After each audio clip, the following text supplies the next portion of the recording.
Toastmasters with online attendance, and all different Toastmaster groups all over the world will announce their events there. So then you can attend different countries. I mean, sometimes the times are not convenient, like India is having a really cool event, but it's at 12 p.m., which is 12 a.m.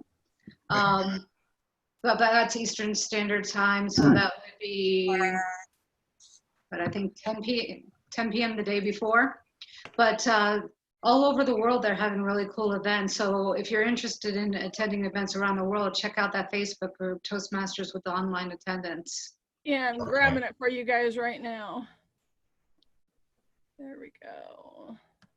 Because I went to an event in Singapore, I went to an event in Africa, so it's really cool. What about you, Aaron? Where are you zooming in from? So I'm zooming in from Cheyenne, Wyoming. Okay, very cool. I'm a member of High Plains Toastmasters. Anybody familiar with, well, a couple of you familiar with Dana? Yep. So one of Dana's clubs. Dana's the one who helped get me involved here in Cheyenne. So Very cool. Good. Welcome, Jessica. So glad you could make it. Yeah. And let's tell everyone where you're from, Jessica.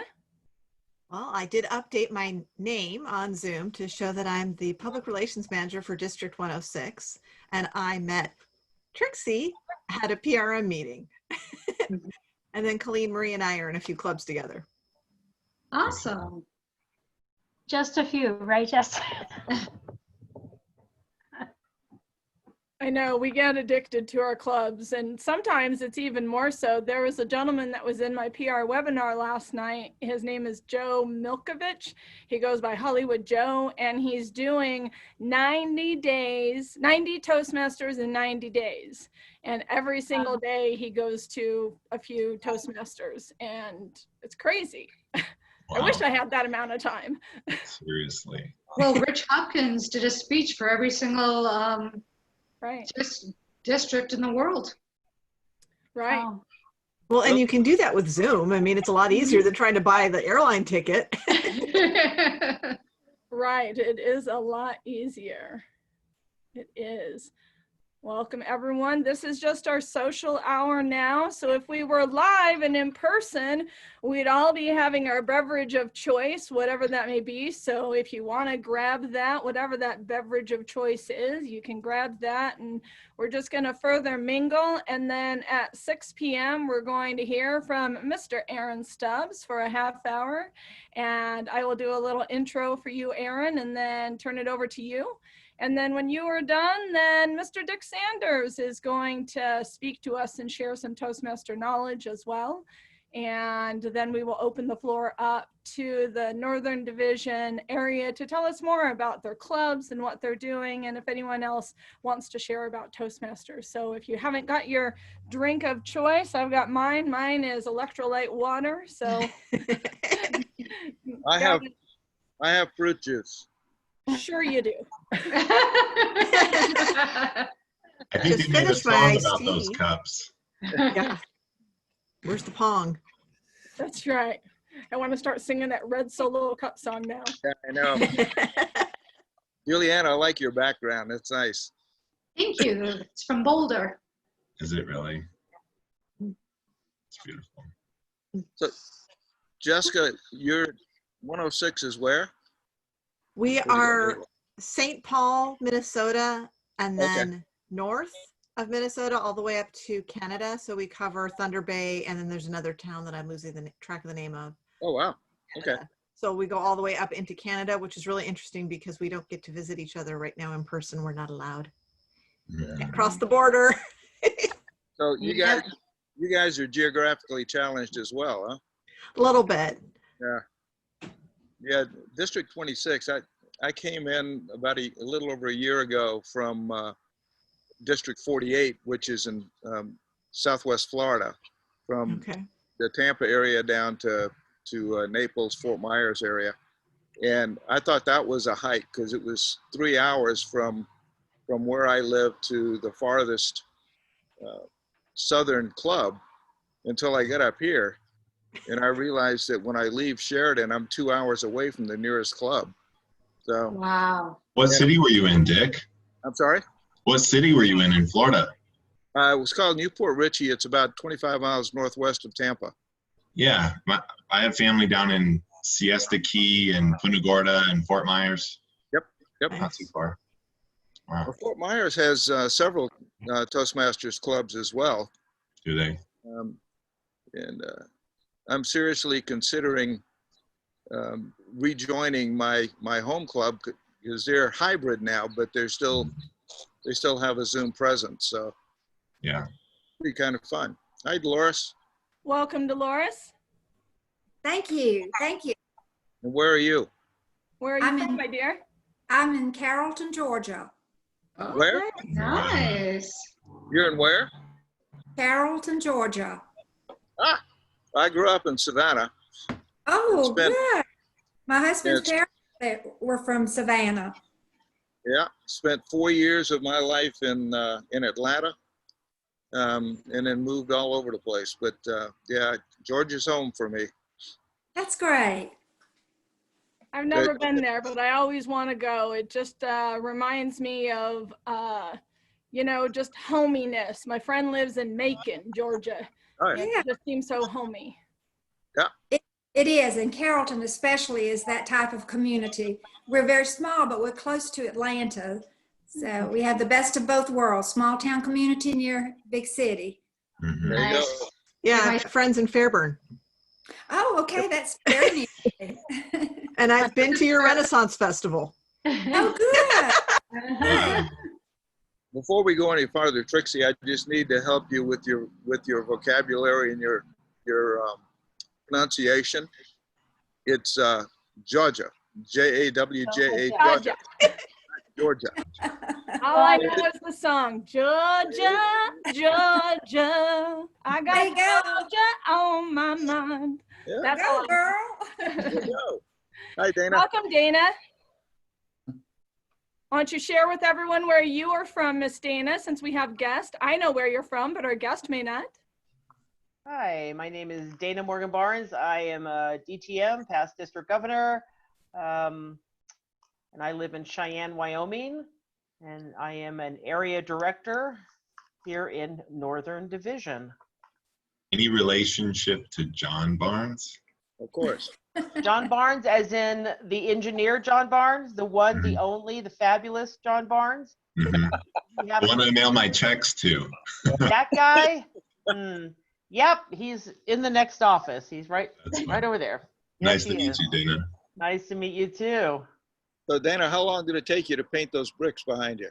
Not long. I just threw paint up and there it went, there it was. Yeah. I think the virtual backgrounds are really lovely. I think they're so pretty. The problem is when you start moving, Mhm. then pieces start disappearing. Unlike my dear friend Aaron Stubbs, who looks like a picture from the Renaissance with the little It's got the halo. I know, the talk behind you, Eric. I don't know if you know, it gives you that wonderful halo look. Oh, he knows it. We have informed him many times, and I will, just because I think this is hysterical. That's a good picture. One of our dear friends, Robin, I don't know if you can see this. She said, "This is Aaron on Zoom." I just think it's just so cute, so funny. I still laugh when I look at it. So That's anyway. awesome. Yeah. My system, my desktop is a Linux and it doesn't like any of the backgrounds, and my audio for some reason doesn't work on it. And then my laptop here doesn't allow me to do it. Every time I do it, it keeps saying, you must buy a green screen, or you must have a green screen. I'm like, I'm not buying a green screen. I know what's going to happen. Maybe I should, because I keep thinking I'm going to buy a green screen and then we're not going to need it anymore, right? Just like you It's go out to kinda, eat and somebody goes to the bathroom or lights a cigarette, right? Then your food shows up. Maybe I should. Maybe I'm keeping us all, right? Yeah, Trixie, I'm maybe gonna you'll end blame this you. lockdown. Gonna blame you. Yeah, absolutely. Yeah. But I got this little puppy off of Amazon. I mean, it's nothing, Dad. I have my banner. Yeah, it's That's lovely. great. I like that. You almost have the little Aaron Stubbs halo kind of going on. There we go. I do. Yeah, perfect. Hi, Ron. Welcome. Welcome, Ron. Welcome. Tell everyone where you're from, Ron, for Hello. those who don't know. Oh, I'm from Cheyenne, Wyoming, area N4. Awesome. Welcome. That is so great. Strong So showing have from you done Wyoming. these networking events before? Or is this a new thing you're playing with? Who said that? Right. Colleen did. Free. Have I done networking before? Is that what you asked? Or this type of formatting of networking? So this is my very first one. I have never done a virtual networking. I have led a virtual happy hour. And once I did that, then my PR brain started thinking, I think maybe I could do virtual networking in the same mode. And because I have done public relations manager 2 years ago, I did do regular networking. So I just tried to figure out how we could make this very similar to that with the virtual background, with the virtual Zoom. So we're trying. Trixie, we would have had a better turnout if it was happy hour. Happy hour. I know, but I'm not allowed to say that. I can't even say drink. I have to say you can have your beverage of choice. Oh, my beverage. So Okay. whatever your beverage. As long as it's in the Toastmaster cup, it's okay. So. Oh, now that's a good way to do it. Dick's got his red Solo cup over there. We're gonna play beer pong later, maybe. Okay, we'll do that. Fun stuff. I have heard of Toastmaster happy hours before. So I have heard of those. I have not hosted them, but I have heard of them. Yeah. Virtual. Well, it is. Well, Colleen, where are you from? I live in Minnesota. I think I don't know why I know you, but I know you. I grew up in Illinois, but I've lived in Minnesota for a number of years. did you come to our Denver convention, Colleen Marie? No. Oh, okay. I thought maybe that's where Dana might have met you. Mm-mm. And I don't I'd even say think it we're was in the Facebook. homeland, but I don't think I met y'all in the homeland of Ireland, you see. But maybe that will be for another day. We could talk about the homeland. My John and I went to Ireland, so maybe just kind of the. It's possible, you see. Toastmasters has quite a story when it comes to Ireland. Yeah. Yes. Yes, it's a missing part of the Toastmasters history that many people don't know about, but Toastmasters would not be where it is today. Do tell. I'm interested. Toasting is what we're all about anyway, right? Yeah. Right. Have you ever met Tom Hobbs, Colleen Marie? No, I have not. So Tom Hobbs has spent many different times in Ireland. I believe he has family there, and he was there last year, I think, and he traveled around Ireland and was told stories about his Irish heritage and meeting people and going to many Toastmasters meetings. So you never know. Some people are like, oh yeah, Tom, I know Tom, and some are like, who? Can't say that I've met I'm sure him. you'll meet him. Yeah. I met James Finnegan last night. Does that name sound familiar to you at all? He's an I'm Irish not sure about boy. James, but I do have some Finnegans in my family line, but I'm not sure if they're connected or not. I see. That is probably a common Irish name, right? Finnegan? It's just a wee bit Irish, you see, especially when you're over there. You'll see Finnegans up here and there and over there too. Is he a short Just guy? listen And to you carries for a cane? hours. Dick, What's go that, ahead. sir? Is he a short guy and has a cane with the little green hat? No. Funny. Well, there may have been other Toastmasters happy hours, but one thing that you'll find out from me, or you'll probably hear often, is that I'm a very strict PRM because we are in the home district and I know many of the people in headquarters, and so I don't want anybody slapping my hand saying, you know better than to do that. But often I hear, well, there's other Toastmasters that do blank, blank, blank, whatever that may be. I'm constantly told that, and I will say, yes, that may be true. However, I don't want to be the one getting in trouble for that. So I call them virtual networking, and they're kind of like happy hours. If you have a drink, that's up to you. Hey, Ron, your parents are in the Fort Myers area or Sarasota area? No, my parents are in the Melbourne area, in the Atlantic. They're on the East Coast. Oh, Melbourne, Florida. okay. Yeah. Joe was saying earlier that he has family down in Fort Myers area. Yeah, Yep. that's West Coast. I lived in Jacksonville for a number of years, but Okay. now I'm in Colorado, sunny Colorado. I graduated from University of Florida ages ago. Did you? Okay. I used to live in Florida. So. You left the swamp? Actually, I love it out here. I have to go back because that's a lot of my family lives there, and Yeah. I just hate hot, humid weather.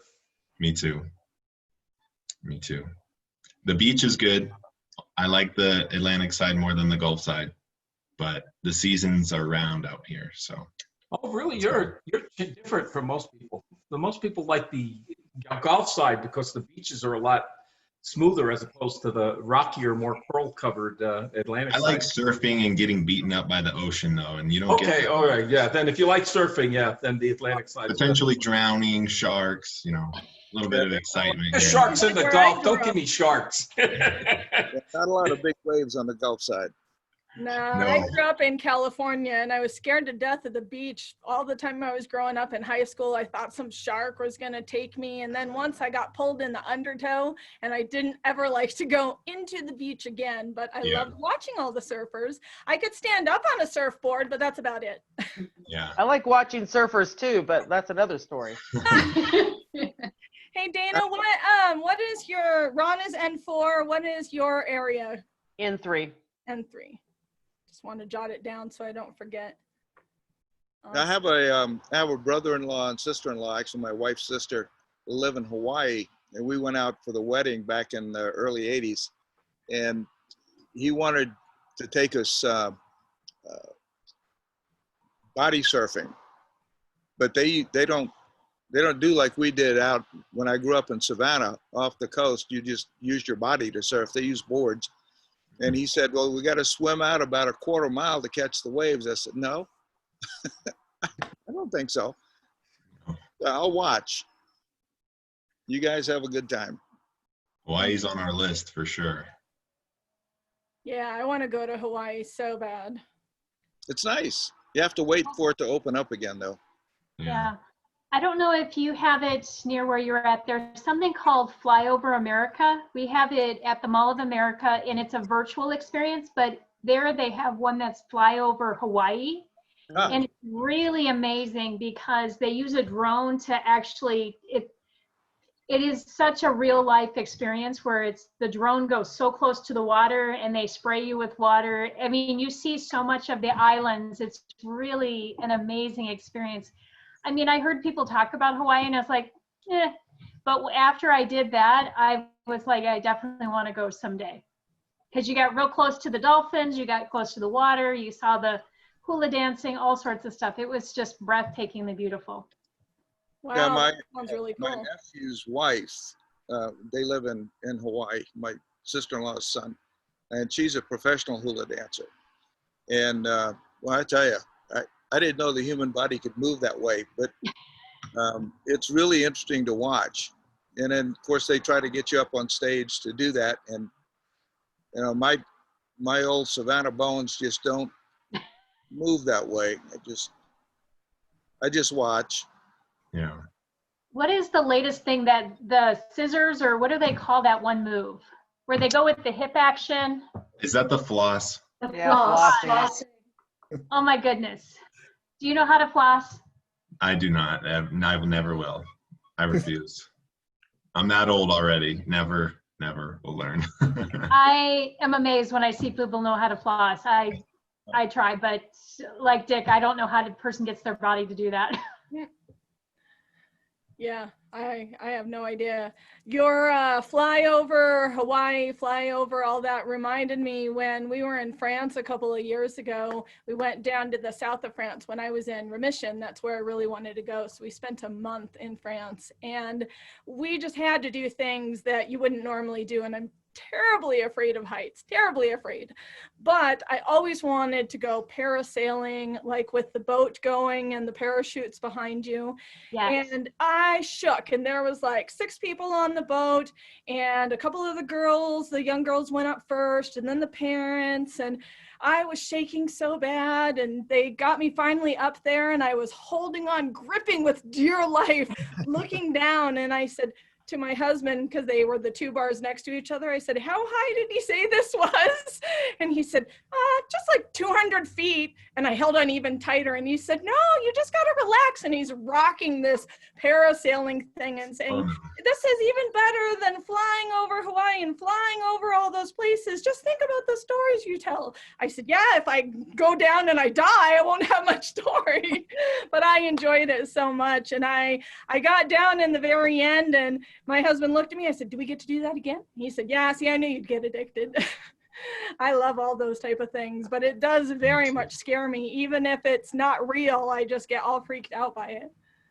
Yeah, our older son, I said earlier, is in the Army. He keeps trying to get me to go skydiving. And I said, you know, I was in the Army once, and I never saw the value of jumping out of a perfectly functioning airplane.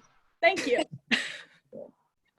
Well, Dick, I'm just going to tell you that back when I lived in Southern California, I jumped 10 times. And when my friend and I did our first jump, we got to this little teeny airport outside of San Diego. And there was this old rickety single engine plane, had duct tape and baling wire. And we were like, oh, ho, ho, that's here to scare us. You know, because people say, why would you jump out of a perfectly good plane? And that sounds valid. And so we just thought that was just kind of the old plane that was there just to give us a little rattle. And instead, after we went through all of our training all day long, how to jump, how to fall, what to do if your parachute gets caught up in the wing or the tail, or you drop like a rock or whatever. Okay, we're going to go out to the plane. That was the plane. Oh. That was the plane. So once you're up, you want to jump. You don't want to, you know, like count on it to land. So that I only did 10. After at 10, I said, I think that's my limit, just in case, you know. Yeah, it's fun. I mean, it is a beautiful experience. I will tell you, it's a beautiful experience because you are literally flying like a bird. I mean, you're just, yeah. It's I would love lovely. to do it someday. Yeah. And if you do a tandem, you actually see you get to free fall if you do a tandem. I never did a tandem because I wanted to have the experience myself. So they put you on a line, so when you jump out it opens. But depending on the jump master, I would tandem. Yeah. I might do that, might tandem, but I've had 3 friends who've done those parachute jump out of a plane thing, and one of them said it didn't work well, the chute didn't open, the other person had to open their chute. Okay, 1 out of 3, yeah, no, I'm not gonna do that, never mind. Yeah. But it sounded really cool, and she got great pictures, so you never know.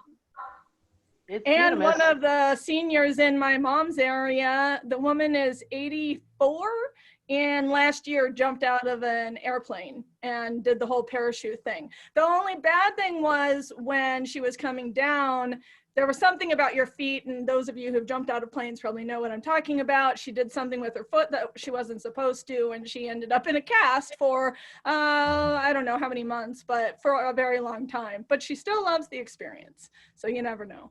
Yeah, yeah. It's very cool. It's Awesome. a cool thing to do. All right, we've got a couple other guests. Kaylinda, welcome. Why don't you tell everyone where you are from, my dear? She can hear me. Kaylinda. Kaylinda is from Deming, New Mexico. I happen to know her. Okay, hello. She'd be driving somewhere. She's probably in her car, not driving really. She's a good girl. She wouldn't be driving and videoing. She's like, whoops, I'm out. Oh, no, there she is still. Yes. Do you guys, the speakers, Aaron and Dick, do you have a specific time on which you would like me to show you the green, yellow, and red? Aaron? For me, let's see, my speech is about. Your 6 to 6:30? Yes, it will not be 30 minutes. I can promise you that. I won't have to worry too much, but if there's a timing, I want to make sure that I put them up when you desire.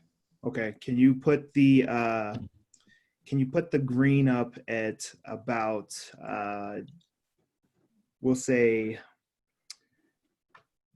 go 10 minutes. Okay, 10 minutes in or 10 minutes towards the end? 10 minutes in. Okay. Okay, and then I'll follow accordingly. If you haven't used up your whole time, that's fine. That is not a problem. You never know, you could get talking and a story might pop into your head. Dick, do you have a preference on when you would like me to show you the cards? You said you could talk and talk and talk, so I want to make sure I'm putting up these cards for you. Put the red cards up. Get them ready. Put it red. I know he told me the other day, make sure you get a Sharpie. I would say probably like I told you the other night, just if I start to repeat myself, throw the red card up and I'll shut it down. Okay. All righty. Okay, Linda might be having a hard time coming in. I have joined the Deming, New Mexico Club because, as we've all talked, we can join and go to any meetings. And the Deming, New Mexico Club is actually where I recruited my mother and sister to be a part of Toastmasters. When I was on that France trip, my mother came up from New Mexico and stayed in my home and watched my kitty cats. And of course, being the Toastmaster at that time, who was in 5 clubs, I took my mother to every club before I left so people would take care of her. And they roped her in and took her to every single club, and she fell in love and went down to Deming and said, why don't we have this? And lo and behold, there was a Deming, New Mexico club. They just didn't announce it very well.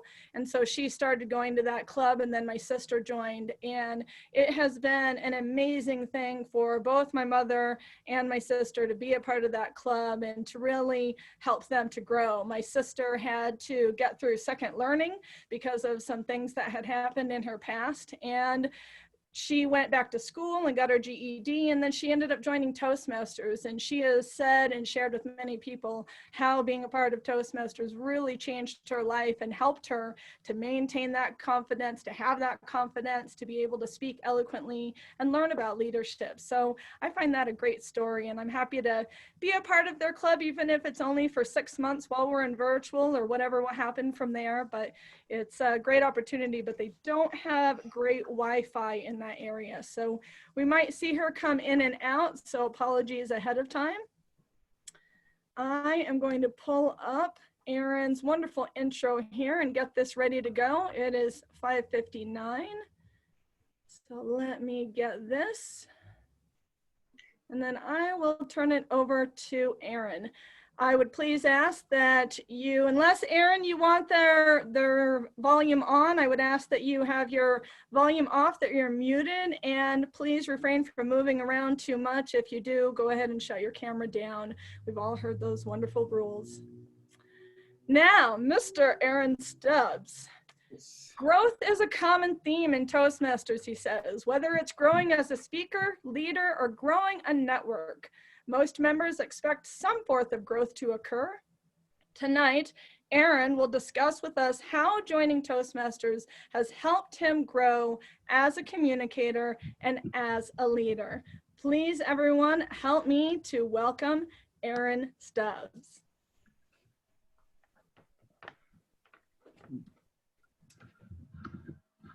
Ever since I was a child, I have had this instinctive urge for expansion and growth.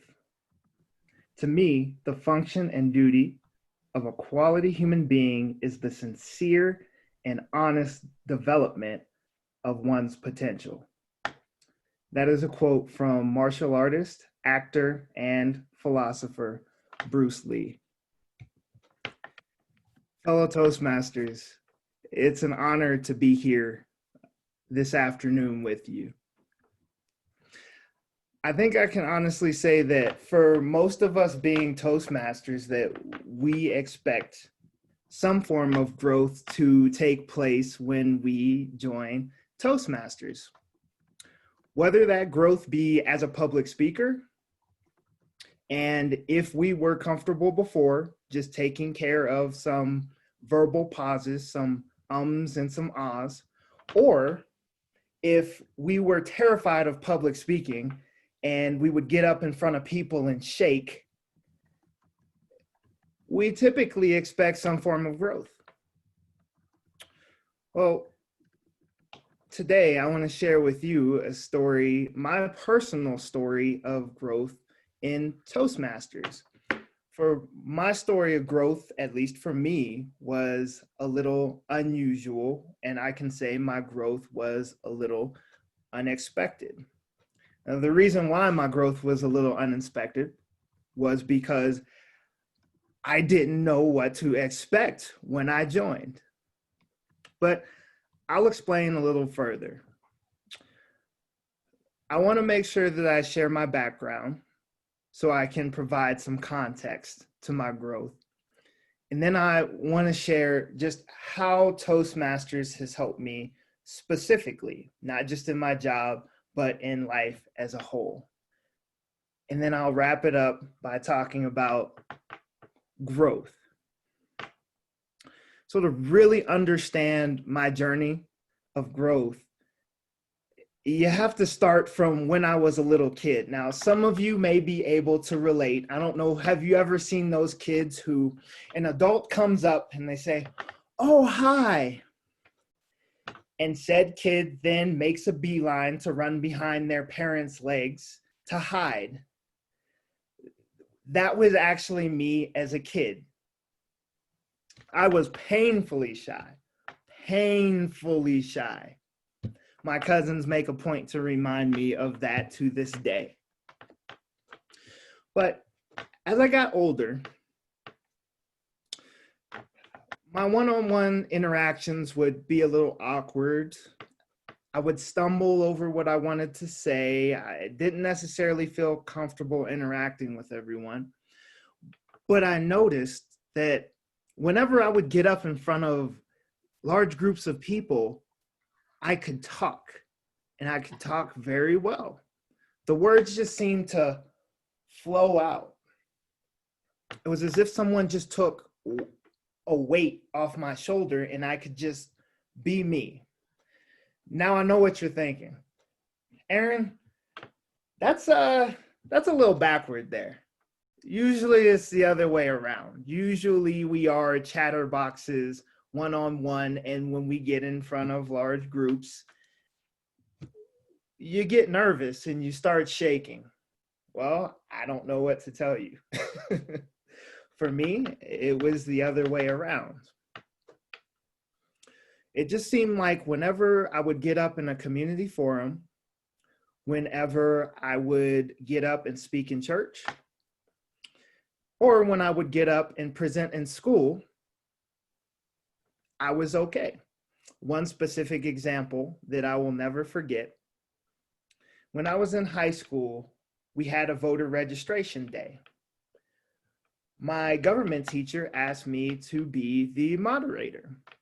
And at the very end, I put in a short 1-minute plug on how important it was that all of us who were turning 18 that year and would be eligible to vote actually vote. What then happened was I got a standing ovation from not just the teachers, but my peers. And that was the first time that had ever happened to in my life. And it felt really, really good. Now, I say that leading into why I joined Toastmasters. Because you may be asking, well, what made you interested in Toastmasters? It seemed like you were a pretty decent speaker from the get-go. Well, for those of you who do not know, I am a military member. I'm currently active duty Air Force. I was stationed in Aviano, Italy a few years back, and I had this mentor, and she was lightning in a bottle. hey, Airman Stubbs, you know, you're a great speaker. We would really love you for you to join Toastmasters. We really need you to be there to set an example and just provide some mentorship. It would be awesome. And I remember matching her excitement and saying, Sergeant Montgomery, yes, ma'am, I will join you. For those of you who know me, you know I pretty much stay cool, calm, collected all of the time. So that is me matching her enthusiasm. When I started going to Toastmasters, I actually enjoyed it. At first I thought to myself, well, you know, if I'm such a decent speaker, then why do I need to go to Toastmasters? But I'm glad that I did. The one aspect of Toastmasters that I really loved was table topics. There was just something about not knowing what you're gonna be asked to speak about, going in front of strangers, getting a topic, and then having to speak about that topic off the top of your head, completely unprepared. I absolutely loved it. So I continued coming back to Toastmasters. I then moved to Cheyenne, Wyoming, because that is where I'm stationed now. And I immediately looked for a Toastmasters club. I found one, and one day I wandered into the Laramie County Library, and I was met with a welcoming face, Miss Dana Morgan Barnes, who welcomed me to the club with wide arms. Now, this is truly where my story of growth in Toastmasters starts, as a communicator and as a leader. What I started to notice in the Toastmasters Club, High Plains Toastmasters, is it wasn't so much the speaking that interested me as it was the evaluation.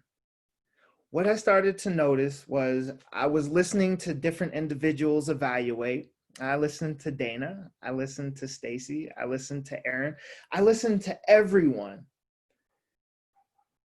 And it just seemed like every time I listened to an evaluation, there was something new that I was actually learning about communication and public speaking, even when I wasn't speaking. I then started actually going out and doing this on my own. And what I found was it started making me a much, much better communicator. Outside of Toastmasters, when I would speak in front of a group or I would speak one-on-one, I made a point to actually listen to what the person was saying. And I could actually interpret what it was that they were trying to say. For some of my subordinates who were having trouble communicating, I was actually finding ways to help them. For example, we all have different communication styles. And I would pull my subordinates to the side and say, hey, Airman so-and-so, have you considered approaching this group of people this way? You know, when you crafted this message, you maybe should have structured it this way so the message could have been received. Now, I just think that that's absolutely amazing. And I say it's amazing because when I did 100% commit to Toastmasters, I assumed that I was just going to become a better public speaker. It was just going to be me and I was going to improve, which I have. But through Toastmasters, I've actually helped others improve. And one of my favorite spots to fill, my favorite roles to fill during our meetings is actually the role of evaluator, because every time I get to evaluate someone, I know that I'm not just helping myself become a better communicator. I'm helping others become a better communicator. And through becoming a better communicator, I started noticing that I was also becoming a better leader. Now, for me, I had assumed that leadership was all about getting people to do things and steering the ship, having the vision, but it actually added a new element to leadership for me personally. I started noticing that the better that my communication was, the better I could listen, the better I could help others communicate, the more I could effectively communicate, the easier it actually was to lead.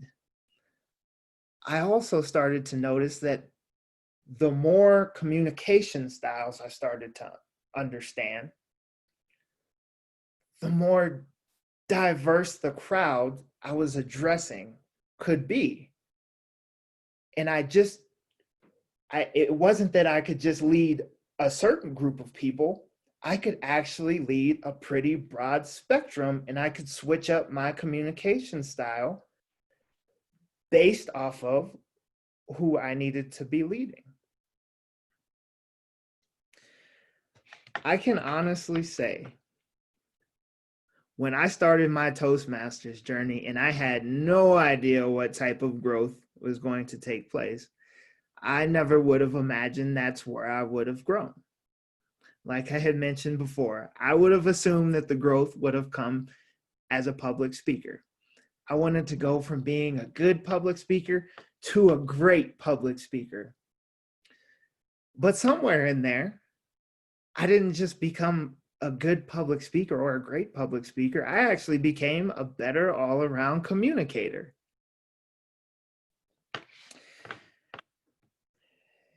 It's through the growth that I've experienced so far that I'm really looking forward to where Toastmasters takes me in the future.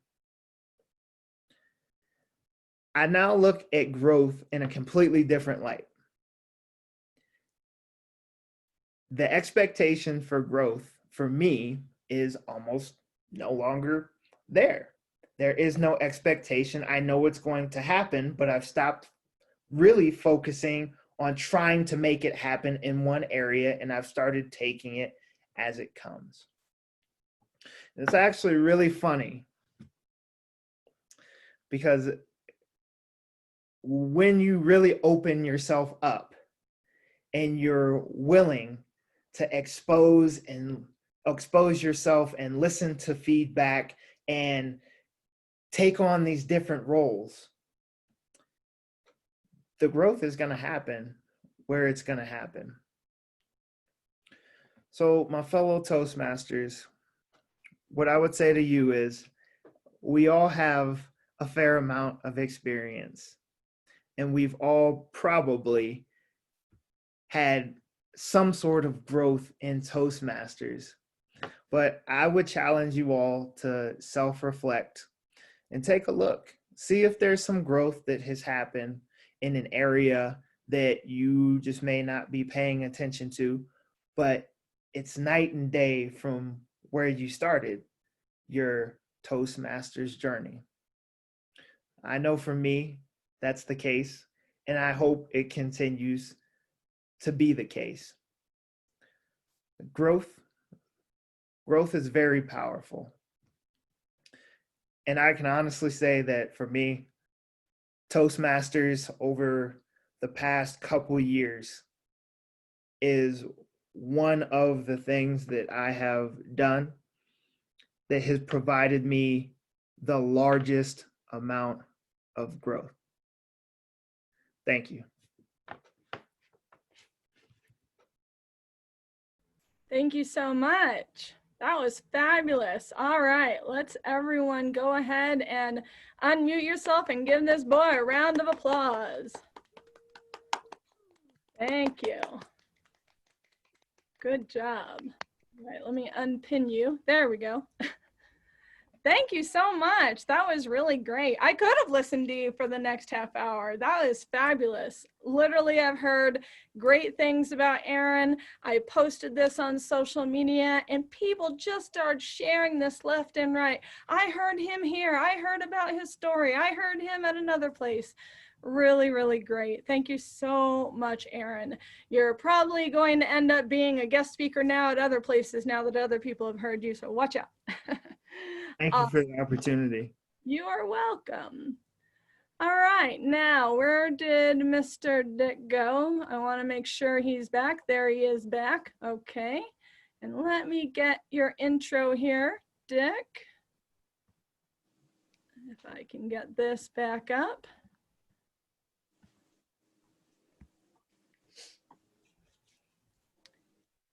During his 34 years with the American Red Cross, Dick has held senior management positions within that organization, providing leadership and supervision to multiple supervisors in multiple locations. He was the hub manager overseeing the operations in 6 Red Cross locations in Japan and Diego Garcia, BIOT. Have to explain that one to me later, Dick. He served as an executive director on the Red Cross chapter in Birmingham, New York, and was the vice president for operations at the Savannah, Georgia, and Tampa, Florida chapters. Dick Sanders has been a Toastmaster for more than 10 years, achieving his first Distinguished Toastmaster Award in 2016 and his second in 2019. Dick has served in several leadership roles with Toastmasters District 48 from January 2015 to June 2019 and was the club extension chair for District 26 before being elected as the Northern Division Director for FY21. He is currently a member of the Cloud Peak Toastmasters Club in Sheridan, Wyoming, and serves as the club vice president of education. Let's hear Dick, our second speaker for our first ever virtual networking. Welcome, Dick. Thanks. Appreciate it.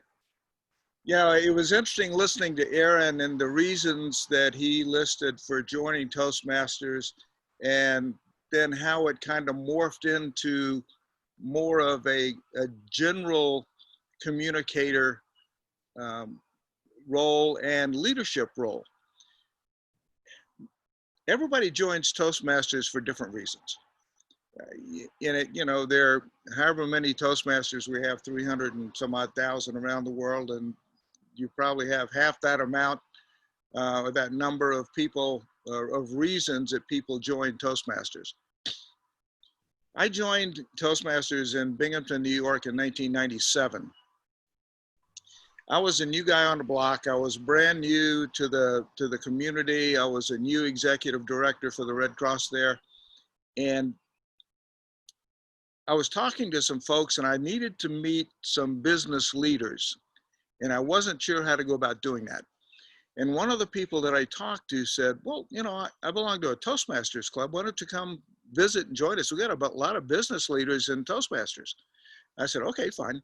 So I showed up at 7:30 on a Friday morning, and the beverage of choice was coffee, lots of it. And I met some really, really nice folks, and it helped me to learn about the community, which I needed to do, and it helped me to learn more about Toastmasters, actually. Now, backing up a little bit for context, as Trixie said, I worked with the American Red Cross for 34 years. I started out in the health and safety arena, which meant that I was teaching swimming and first aid and CPR and all of that stuff, lifeguard training and that kind of thing. So I was used to talking in front of groups, and I was really comfortable. So when I got to the Toastmasters group and joined, I had to do my icebreaker, which I did. And I was assigned a mentor who was an extraordinary guy. He had gone to district level, had won district level contests in both international speech and in humorous speech. So I was really excited. He was a salesperson by trade. So I was excited to have him as my mentor. So I got up and I did my thing and I talked about me for 4 minutes or 5 minutes or 6 minutes or whatever it was. I think I was in training to be a DTM. I tell folks that in District 48, DTM really stands for don't time me. So, and that was fine. I was used to doing that. After the speech was over, my mentor said, you know, that was a pretty good speech for a first one. But we need to get together before your next speech and talk about organization. And I said, what? Organization? What's that? Because I was used to just showing up and talking to people about Red Cross stuff, and I knew it, and I just kind of talked about it, right? And finally, some of the folks got to know me well enough, and they would say, look, I'd say, how long do I have to talk? And they said, well, you know, it doesn't matter. You talk until you're done, but we're leaving at 7:30, so we'll leave the key. You can lock up when you leave. So, okay, that's fine. I was good with that. So my mentor sat down with me and made me write out my speech. It's the first time I ever had to do that. He made me write the speech. And we went through it line by line. We reorganized it. We put emphasis in certain points and that kind of thing. And he made me a better speaker, a better communicator, rather, not a better speaker, but a better communicator, because he taught me how to organize my thoughts so that I could say what I wanted to say within a time frame, so that I didn't have like a half hour. I might have 8 minutes. So now I can do that. I don't very often, but now I can do that.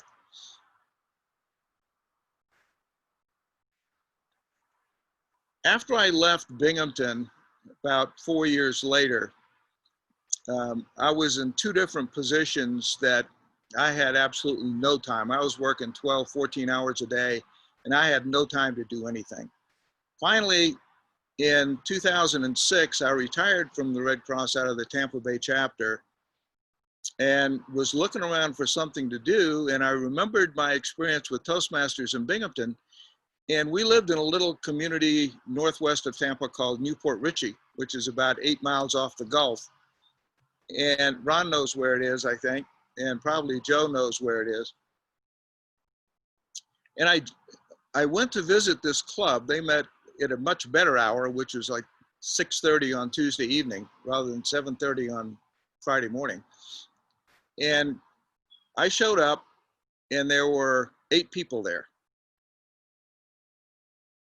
And they welcomed me a lot and we had a really good time. And I joined and found out that there were actually 12 people who had paid their dues, but only about 8 or 9 showed up at any one time. And for any of you who have been to meetings where you have that few number of people, you know that it's brutal. Everybody's doing 2 or 3 different jobs, and I mean, it is just brutal. So that first year I joined in April, and I was elected the next year to be the secretary. I think I was the odd man out. That was one of the positions that wasn't filled, so I got it. But through that, I started to learn more about the organization, and we began to grow as a club and that kind of thing. And I refer to my journey in Toastmasters and the Newport Richey Club as, that's when I started drinking the Kool-Aid.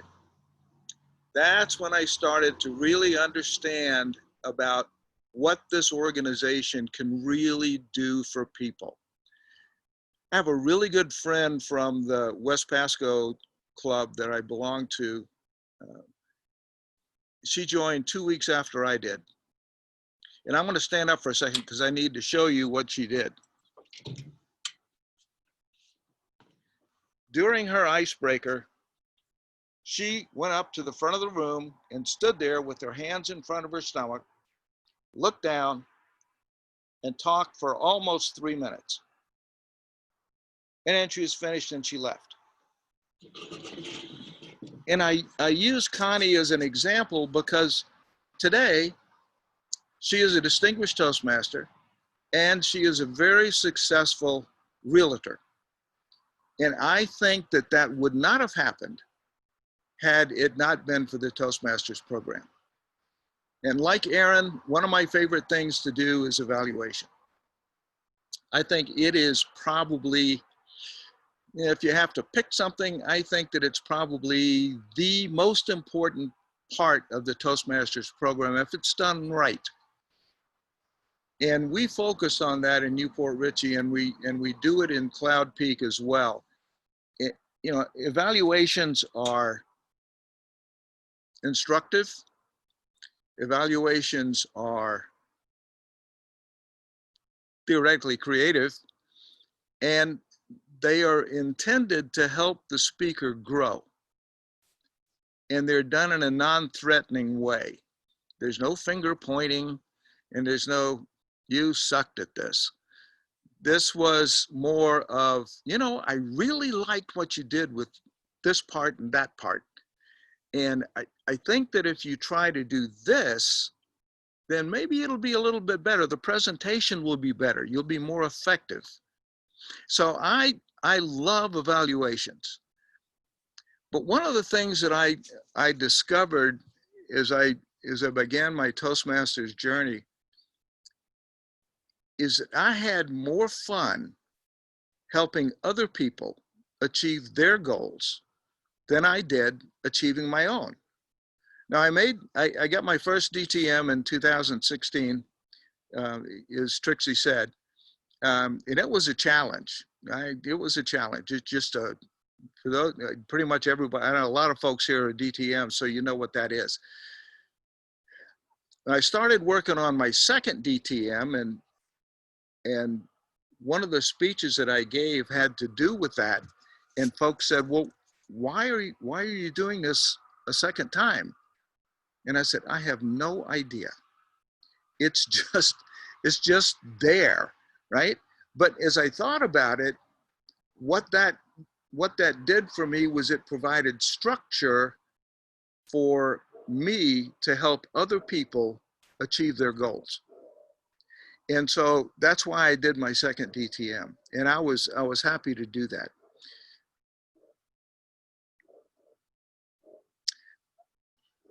I'm preaching to the choir here because everybody here is a Toastmaster, and it has been for a while probably. But the more, my view, the more we can get people involved in the program, the better off this country of ours and the world as a whole is going to be. Because as Aaron said, you don't necessarily become a great speaker. There aren't a whole lot of folks that make it to the world stage. Those folks are committed. They're good. I went to the convention last August, and August before last, and I was amazed at the three finalists. They were just terrific. But in my view, the goal for me and the goal for people joining Toastmasters is not necessarily to become the world champion of public speaking, although if you want to do that, that avenue is open to you. But it is to grow as a communicator. Evaluations, as Aaron said, teach you how to listen and listen critically so that you can better understand what's being said. That is a piece in a, I'm going to morph a little bit into the political world because it is something that is missing in our political environment today. Nobody's willing to listen to anybody else. All they want to do is shout from the rooftops, my way is the best way. I don't care whether you're Republican or Democrat. My way is the best way. Nobody's listening. And I keep saying, why don't you guys join Toastmasters? You learn how to listen to each other. For crying out loud. But it is that part of it is that part of the journey that has really helped me grow as an individual and to grow as a leader, I think. I mean, you'll have to talk to Dana and Ron about that more specifically, but yeah. But it's a lot of fun.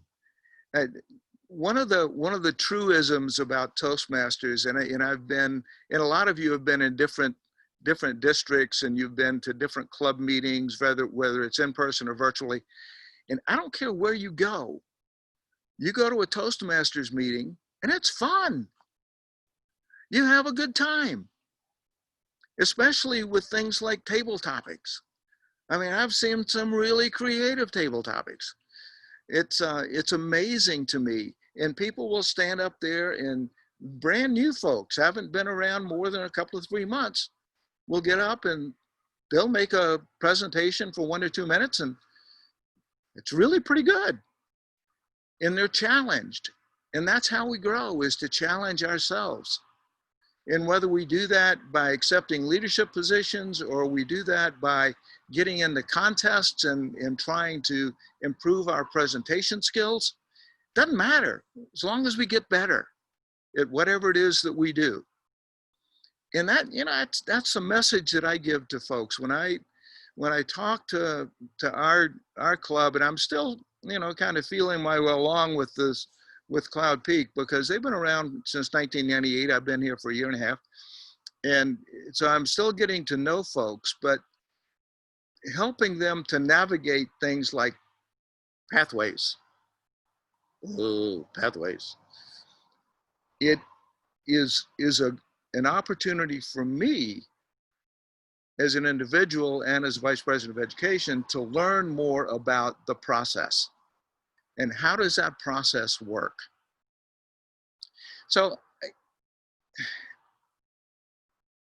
my journey in Toastmasters has certainly been to learn how to be a better speaker, but it has really resulted in my being a better communicator, a better listener, and a better leader, I think. My leadership style is not authoritative. My leadership style is kind of involving folks, making sure, and it's been like that ever since I was in Red Cross and in senior management. My job is not to do your job. Your job is to do your job. My job is to help you do it as easily as possible, to remove as many blocks as I can to help you get better. And that's where we are in Toastmasters. When you talk about developing leaders, it is all about making their jobs easier by removing as many blocks as you can from their path so that they can do the job. One quick anecdote, I was asked to serve out the final 6 months of an area director in Florida who had decided to run for city council and didn't have time to do this as well. And the district governor at the time, and raise your hand if you've heard this before, all you have to do is visit your clubs twice. That's it. I said, oh, okay, I can do that. Well, that was in January. By March, I said, it's not going to work, because I don't know anything about filling out forms and all that stuff. So I had to learn that on my own. But I had a couple of experienced area directors and division directors that were helpful. And that's kind of, in a nutshell, where my journey has taken me. It has made me, I think, a better communicator. I hope it's made me a better leader. It has certainly made me more capable of listening to what other people have to say and listening to their views. When I had a really good conversation for about 20 minutes or so with Dana this morning, and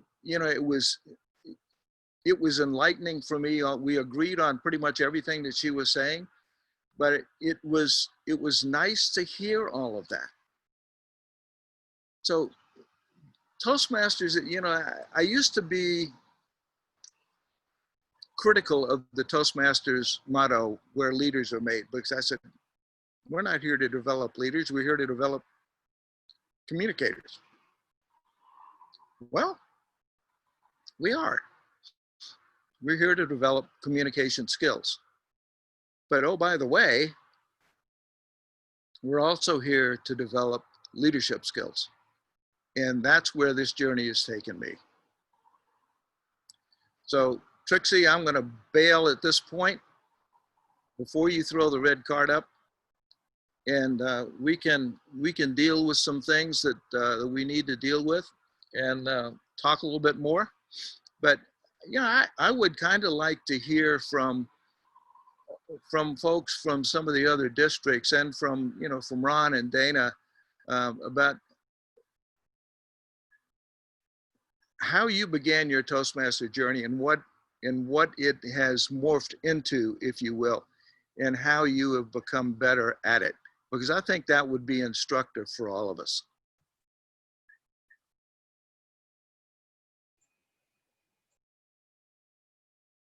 Thank you so much, Dick. Let's everyone give Dick a round of applause.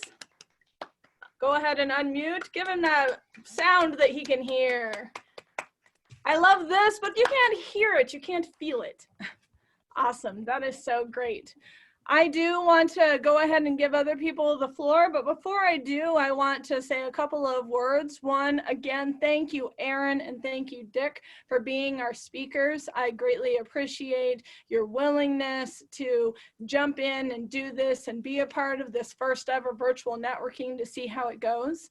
This first networking is sponsored by the Northern Division. I like to have each division director sponsor the networking event so we can shine a light on them. So I want to give those two that are here from the Northern Division an opportunity to have a little light shined. So Dana, would you share with us what's going on in Northern 3? Do you have any events that's coming up, any notable accomplishments, or something that you would like to share? I give the floor to you, ma'am. No. Okay, that was my answer to your question. Let's see. I am in 3. I go out to, for now, Laramie, and then I have a club in Cheyenne. One of my clubs has died, and I'm trying to revitalize another, and we're just having a good time. I am the president of a club that's in another area, and so we're having a Aaron Stubbs and I are in the same club. Yeah. Awesome. Yeah. Are you guys doing hybrid? Somebody told me you guys are doing hybrid up there. 798 is hybrid. I'm not sure how often it's hybrid. We've talked about it in High Plains, but we'll see what happens. I know Roadmasters is hybrid. It's good to see it from the Zoom angle of hybrids. And may I just suggest to anyone who's considering going hybrid that if someone is a guest on the Zoom especially, to please introduce the people who are in the actual room, because you need to do that. That's my view on that. So awesome. All right. Anything else? I don't want to cut you off. Oh, I got a story to tell, but I think Ron, as in 4, needs to talk about his area. Awesome. All right, Ron, Dana do. is helping us to give you the lead. So Well, over to you. know, right now I belong to 5 clubs in 4 different states. So yes, I belong to a club in Florida. They meet at 8:30 in the morning, which is 6:30 here, because we have a home in Florida. I belong to my Michigan club because we went on Zoom and they came back. So I belong to Northern Toastmasters, which is in Michigan. I also belong to Loveland Sweet Talkers and the Greeley Noon Toastmasters and the High Noon Toastmasters here in Cheyenne.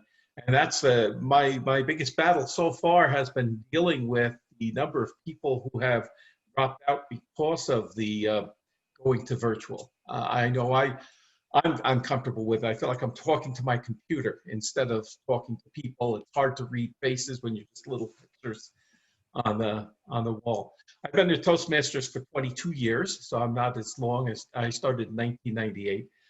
But the thing is, the biggest challenge to me right now is trying to figure out how to do membership, how to get people to come in, especially strangers to come in. In some areas, my Florida club seems to be doing very well with that. And I'd like to encourage other Toastmasters, as Dick mentioned, you get a feel, go to different clubs. But right now we have an opportunity to travel around the world. We've had people from Sweden visit our club. We've got to do that. And I've got to get out to my N4 clubs. Like I said, I've been right now trying to preserve 2 clubs that are getting close, that are still, we need to get the 8 members to not go into probation at the end of the month. So we're working those issues, and that's what's going on in my life. Awesome. Is there anything notable going on in your area? Are you guys doing any hybrid? Is there any other accomplishments? Well, one of my clubs is doing hybrid, and I agree with Dana. The thing is, what you've got to do is learn to do hybrid. Right now, most of my clubs are all Zoom, but my Michigan club is doing hybrids. But the problem they have is, that you can't. They either put the camera pointing at the lectern, or they put the camera pointed at the audience, so you can't either see the speaker. So now they've tried to use 2 cameras. So it's going to take some work to figure out how to do hybrids, because I feel this is the best way for Toastmasters to grow is through the hybrid experience. My Greeley Club and the High New Toastmasters have voted to be hybrid, but we're still on Zoom right now. Awesome. Awesome. Yeah, hybrid is quite a challenge. I'm in the headquarters club, and before we went to Zoom, even they had a little bit of struggle, and we figured out that you practically almost need to have 3 computers or phones going on. So they did have one facing the audience from the front of the room. They had one facing the audience in the back, so you could see everybody and the speaker, and then one directly right at the speaker, which can be a little intimidating sometimes, but it's very well received. And we also learned that if you have a clip mic, if you were at the convention, they were selling Hey mics, and those clip mics or Hey mics work really well for all those who are going to be on the Zoom meeting. Now, if you are in an in-person meeting and you need a regular mic, then you end up with 2. Of course, you have the one where everyone can hear you plus the lavalier or Hey mic. So maybe some suggestions there. The other thing you got to remember is to mute the mics of the other computers, because otherwise you get an echoing effect that will drive the people who are on Zoom crazy. Correct. I did notice that Linda Ray joined us, and she actually has her hand up, so she must have known I was going to call on her. Linda, please speak. Yeah, you did. Well, one thing that I've learned from Darren LaCroix, because he's been doing hybrid meetings at Stage Time University for about 5 years, and Dana, with her beautiful brick background, was there last week with me, and we had a great time. But what Darren also has is a big screen in the room with all the people online, and they all have their cameras on, so we can interact throughout the entire event. So for instance, last week, there was nobody in person, but earlier in the year, he had 12, 15 people in the room and 12, 15 people on a camera. Darren's the god, the guru of how to do this. I keep telling him he needs to put on a program for Toastmasters on how to do hybrid meetings. Yeah, someone's actually done that. But it's really fun to be in Wyoming right now without having driven all the way up there for a change. I know, right? Jessica, you said that you know of someone else who has already put that program together?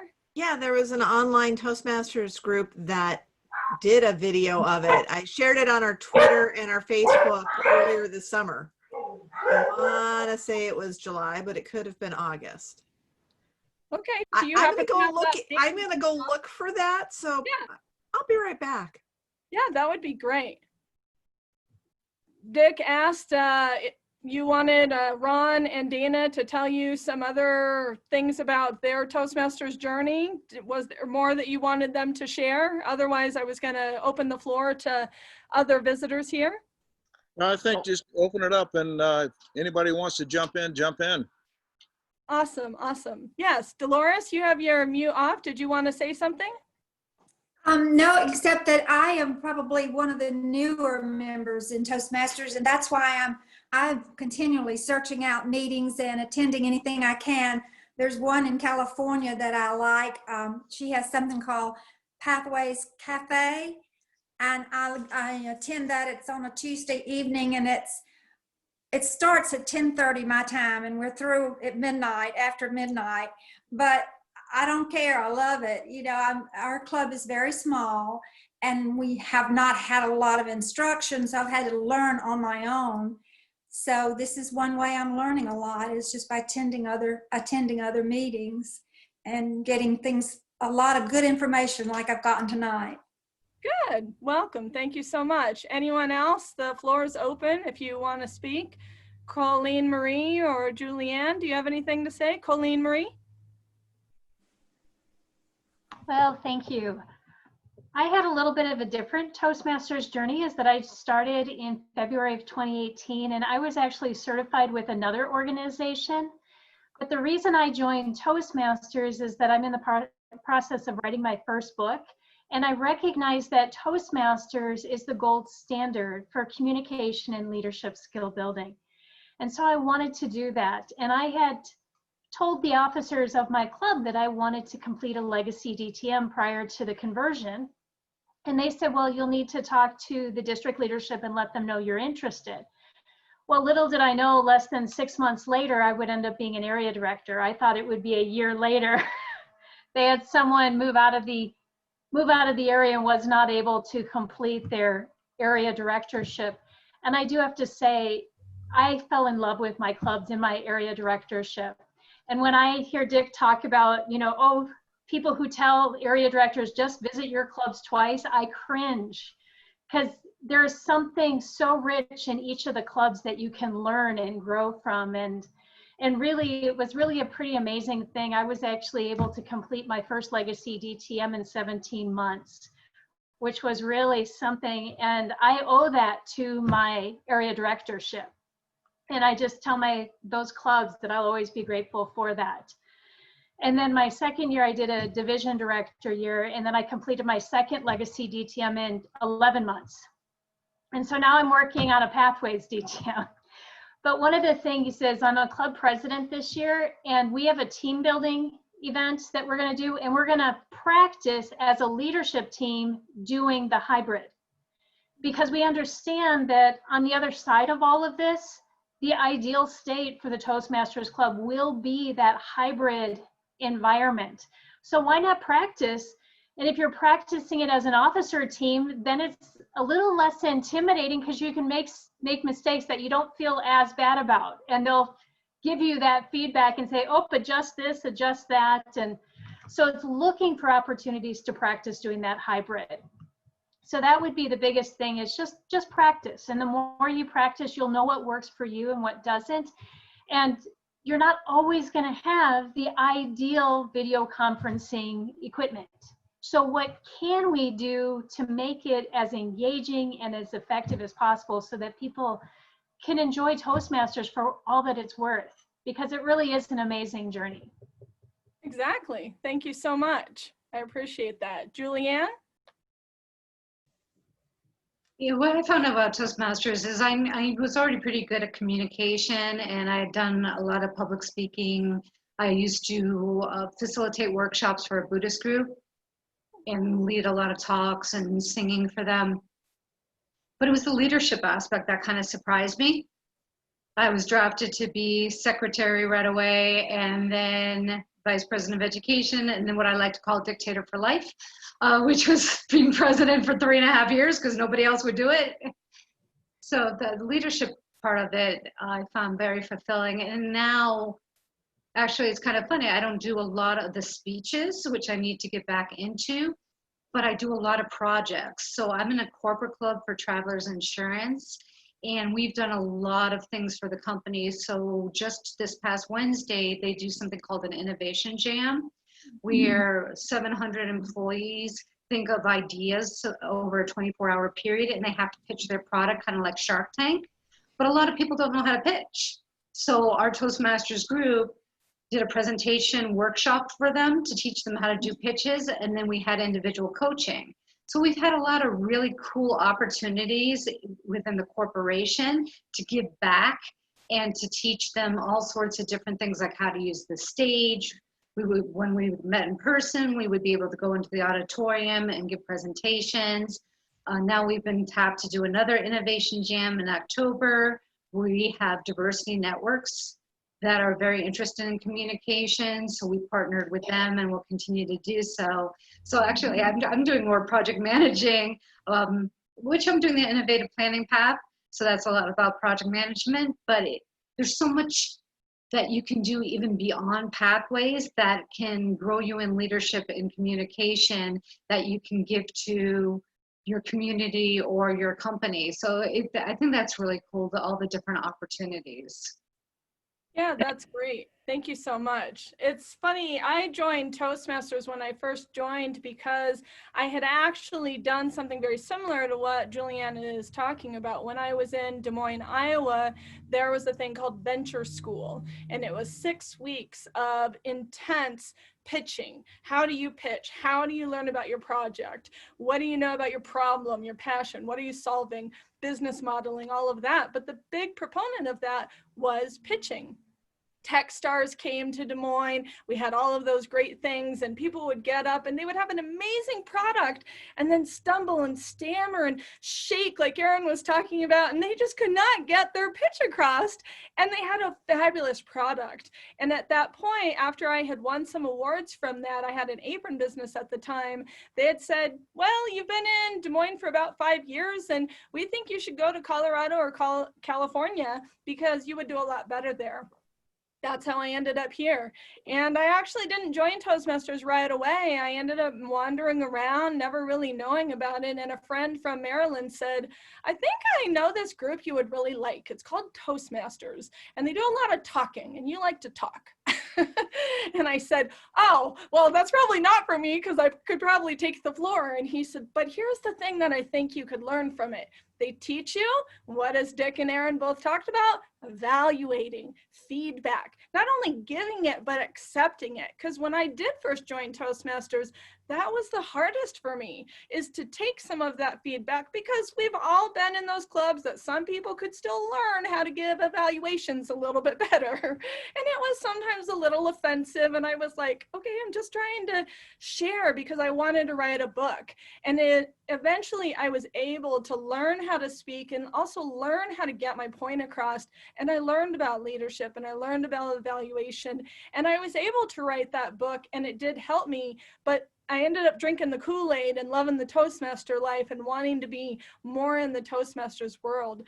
And even in district leadership and in other areas now with Zoom, I've learned so much. So really visit other clubs online, check them out, check out their events like Jessica has. She has a lot of unique ideas that I've learned so much from District 106. I love being a part of that Facebook page just because I get to see, oh, this is what this person is putting forth. So even join their Facebook pages and social media. Don't just go visit them, really delve into them and check them out, because you'll really learn quite a bit.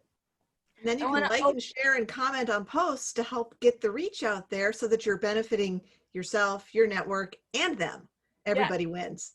Yes. And I noticed you put that link in the chat where you were mentioning that hybrid clubs for the online. That was by David F. Carr. Is that correct? Yep. Awesome. Thank you so much for that.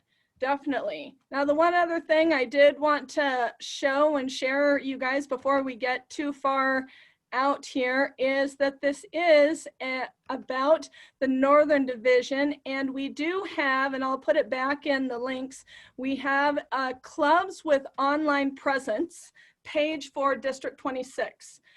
Right here in the center, these are the 3 morning, that's tower. For those of you who think that's tour, I've been many times corrected, that's morning tower.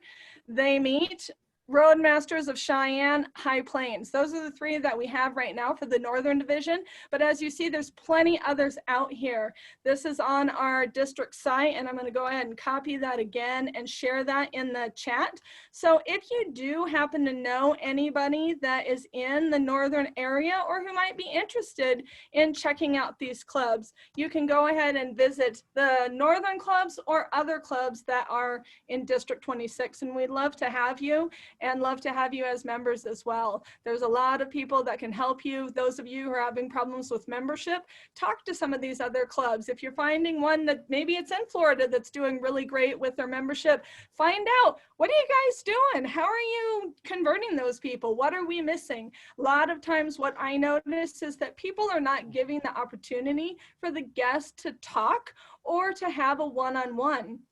In a couple of my clubs, we asked the guests right away, could you please put your email in the chat so I can touch back base with you? And one of the clubs has one-to-one Zoom meetings with these people and talks to them like we would when we were off to the side. What can I do for you? What are you in Toastmasters for? What's your purpose? What's your goal? What's your drive? And when you have that one-on-one Zoom with them, you can have the opportunity. If you don't want to have the one-on-one Zoom, at least send them an email and you can touch base. It was so great to have you at our meeting. Thank you so much. How can we help you grow? What can we do for you? So that's just a little tip that I've learned by visiting a few other clubs. I want to give the floor open to anyone else who wants to speak. We're plenty of time early, but if we all want to go, I'd happily give you all back time into your Friday. Anyone else have anything to share? Dana? Okay, yeah, I'd like to share. I guess I didn't give a whole bio part. Sorry about that. I feel like I've kind of shortchanged everybody. But so I've been in Toastmasters over 27 years, and I joined because the company that I was working for said, "Hey, you want to join a Toastmaster club?" And I said, "I don't know, what is it?" "It's public speaking." And I said, "Yay, I would love to." So I'm one of the 0.00001 who likes to do public speaking. So I'm one of the crazy people. And I got my manual and I was all excited, and I read the objectives in the manual on the first speech. I didn't read the project. I just read the objectives. Talk about yourself. I could talk about myself for 6 hours. I don't need no manual to tell me how to do that. So I had a couple stories in my head what I wanted to talk about, and the day came, and help me welcome Dana Morgan. Yeah, clap, clap, clap. I got up there.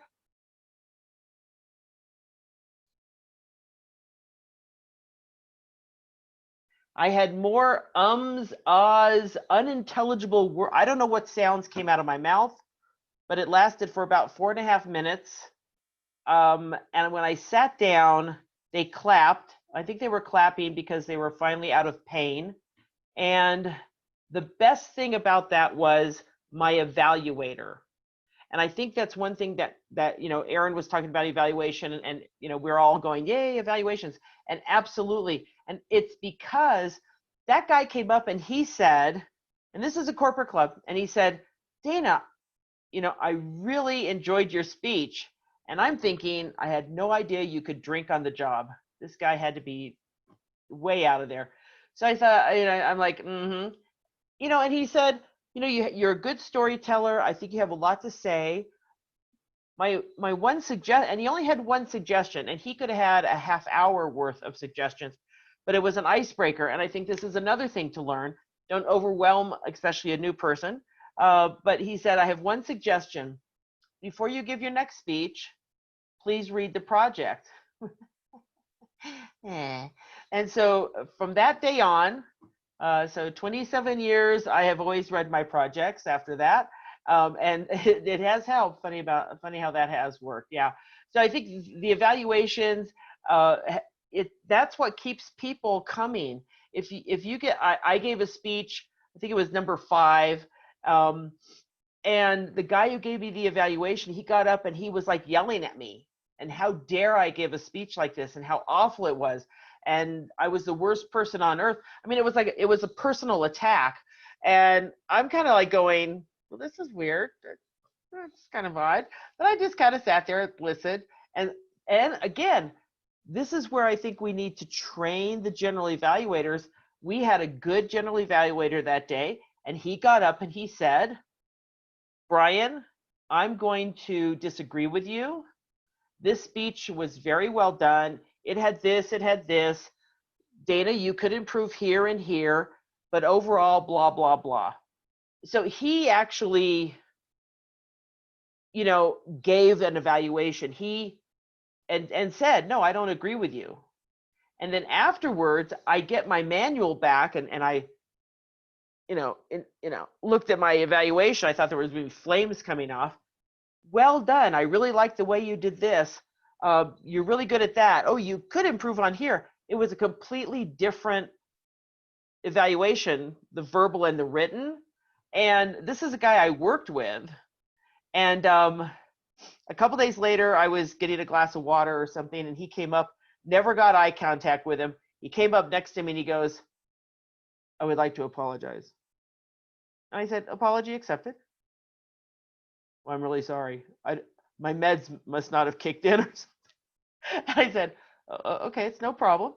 And he goes, can I ask you a favor? Now you want a favor. Okay. And I said, sure. Yeah. What's the favor?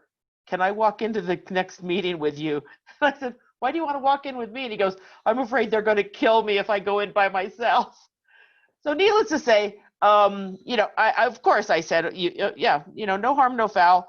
And it all ended, well, but it was just kind of one of those situations where I learned something so valuable from that fabulous evaluator. And then I learned another great lesson from the general evaluator that we and those are things that you don't get every day. So we really need to teach our members and to help grow them to be that person. So I'm currently in a club that meets in Saudi Arabia, and I am the only white chick in the club, and it is just hysterical how they have just embraced me and allow me to be, goofy, and and I was just a leader of a big panel discussion for their District 79, and I was, and then they asked me to do a panel discussion for their club on what's an advanced Toastmaster club, and so we had this great time, and somehow I'm the most esteemed person because I have 4 DTMs, and so I must be the most esteemed person on earth. And I'm like, you don't know Joyce Foistel. Joyce Foistel has like 55 DTMs or something. I don't know, a little overstated, but not by much. But anyway, but I think going to clubs, not just outside your district, but going to clubs around the world, you just learn so much. You just really learn a lot. And I highly suggest you all go, and I highly suggest you all tell your members, go to other clubs. This is the time to do it. Hopefully we'll be hybrid Zoom in the future, and we can go everywhere. And how much fun would that be? Yeah, how much fun. That would be great. Thank you, Dana. Yeah. I appreciate that. I have appreciated all of everything that all of you have said. I feel like this is a great opportunity for us to all really learn from each other and grow from each other. I think the one thing that I always hear is like Dick saying like, oh, I'm preaching to the choir, you're all Toastmasters. Well, we are all Toastmasters, but we're all still growing and learning, and we still all have that opportunity to do that, whether we're Joyce Foistel or otherwise. Joyce Foistel and I we had a little run-in in the beginning, and lo and behold, we've become great friends, and I've learned a lot from her, and she's actually said that she's learned from me. And if you know Joyce, that's a great compliment for someone to say, oh, I learned from you. Wow, thanks, Joyce. That's awesome. We all, whether we're Toastmasters or not, not, we all have a great opportunity to learn and grow. And this is the time. Like Dana's saying, we can go visit all different types of clubs. I led a PR webinar last night. We had people from London, Ireland, Netherlands, so many people from everywhere. And it's such a great opportunity. Yeah, it's not great that we have to be in this world and that this is what's going on, but let's look at the blessings that how much we can grow and learn from visiting all these other clubs and what the future of Toastmasters can be. Vic, I see your mic is off. Did you have something last to say? Well, just wanted to thank everybody for showing up and participating. Aaron, I appreciate your insight into your Toastmasters journey, and I think it mirrors a lot of us. And I was really excited to have so many visitors from different places. I mean, it was kind of neat.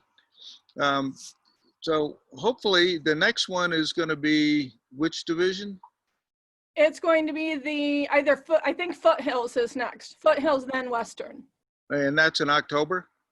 Hopefully. I have to talk to Victoria Cox. She had said, a lot of people have said they're getting Zoom fatigue, so we might be taking a break in October. If it's not in October, it'll be November, but definitely keep watch on our District 26 social media, blogs, and our newsletters. Yeah, I think that, you know, different folks have said it tonight that, you know, while the situation that we're in is different, and that's for sure, we're all learning Zoom, and some of us slower than others, but it does give us an opportunity to spread our wings and get folks from other places involved in where we are, and for us to get involved in other places. And it is a learning experience. Linda? You're on mute, Linda. Muted. You're muted. See, still learning Zoom. The nuns told me to shut up in first grade, and I've been resisting ever since. So anyway, the one thing I say about Zoom fatigue, Trixie, is you're going to hear a lot of times, especially from our district leaders, about Zoom fatigue because they hear the complaints. But the way I look at Zoom fatigue, this is not a Zoom fatigue event. Right. This is the place where we actually get to talk and interact and meet people, be social, and build community, which I think we're all starving for right now. Zoom fatigue comes from when you get to go to a meeting and sit and listen to the trio or the district leaders or the speaker of the week, and you get to thank you. You're just expressing it perfectly, Trixie, as you always do.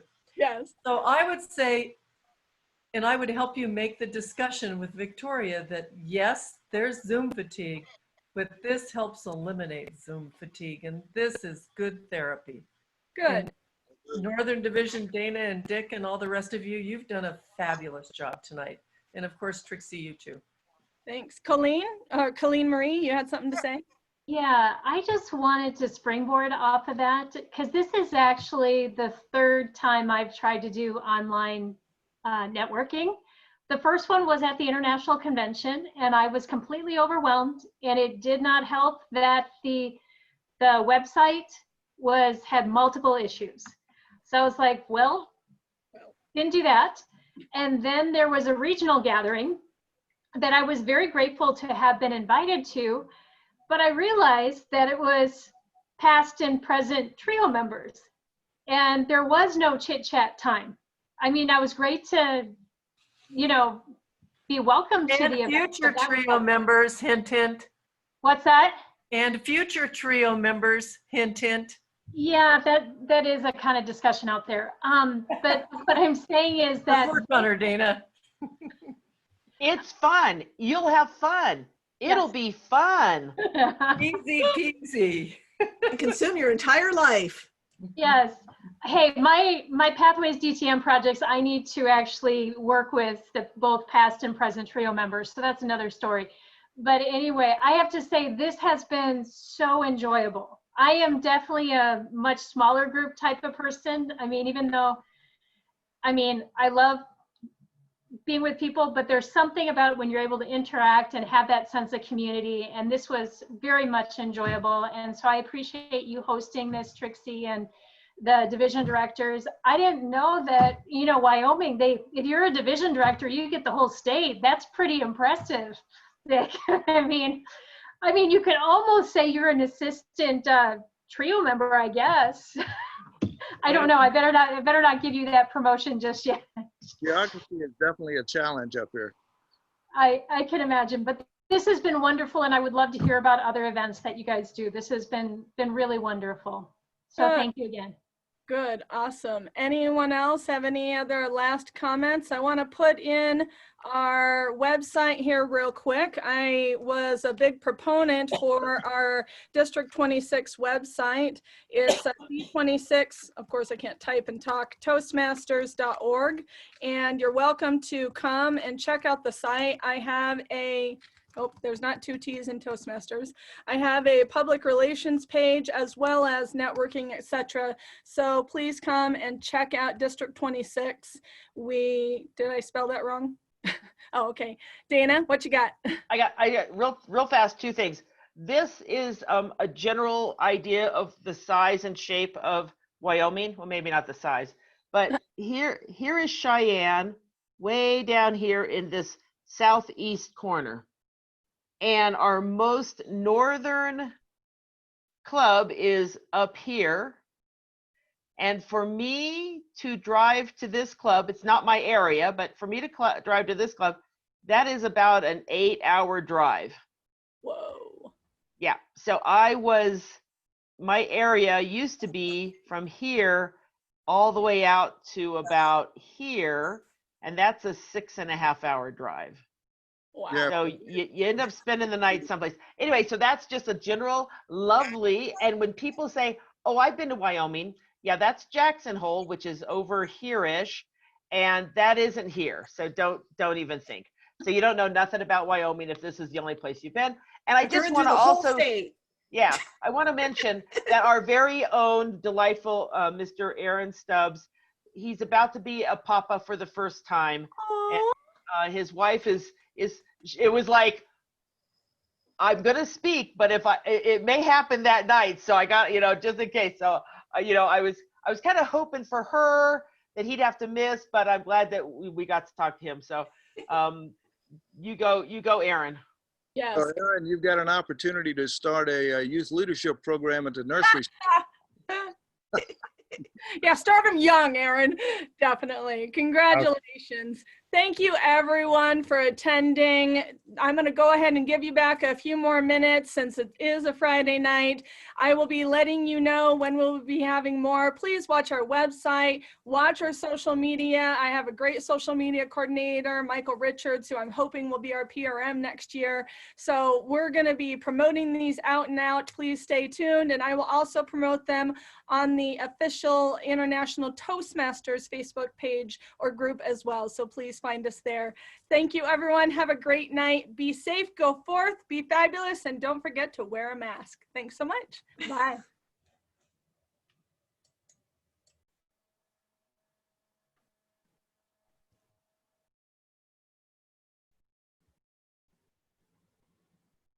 Great job. Bye, everyone.